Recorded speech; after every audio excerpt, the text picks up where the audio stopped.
Rachel Polanski has also been on the scene all day. She spoke to a number of folks there who had a lot to say. Rachel, I'll ask you the same question first that I posed to Tiffany. How are you doing? Then tell us the latest. Hi, Russ. Thank you. You know, it's definitely been an emotional day. I've never experienced anything like this. It did start off as a peaceful protest. I want to, make that clear. We started at the Free Stamp, and people were chanting, holding their signs, talking about George Floyd, Tamir Rice, racial inequality. Then, though, the march started. The march started toward the Justice Center.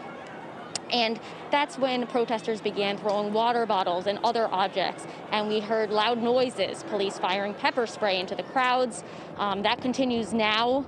We just heard some more pepper spray a few moments ago.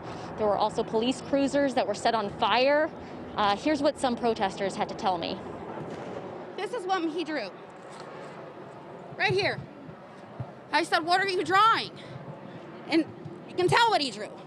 And he said, "I don't want people to do that. People shouldn't do that." He's 6 years old. And he's comprehending this. And he's 6. Being there, not doing anything, and they started pushing back, spraying stuff and throwing stuff at us. Spraying pepper spray, Yep. shooting tear gas on the floor at the people who were kneeling. There was rubber bullets that they were They shooting. threw bombs, smoke bombs. These are all people of the community. We should not be subject by the same people we pay salaries to mistreat us in our community just because we want to come protest. And I want to show you what it looks like behind me now here at the Justice Center. You just heard it there, more tear gas going off.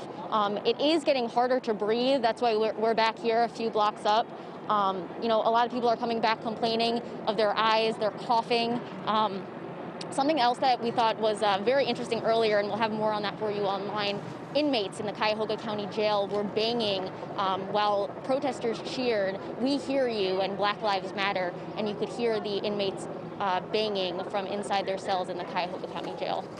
Again, we'll be bringing you all the latest updates online and on air, so just let us know anything that you have there.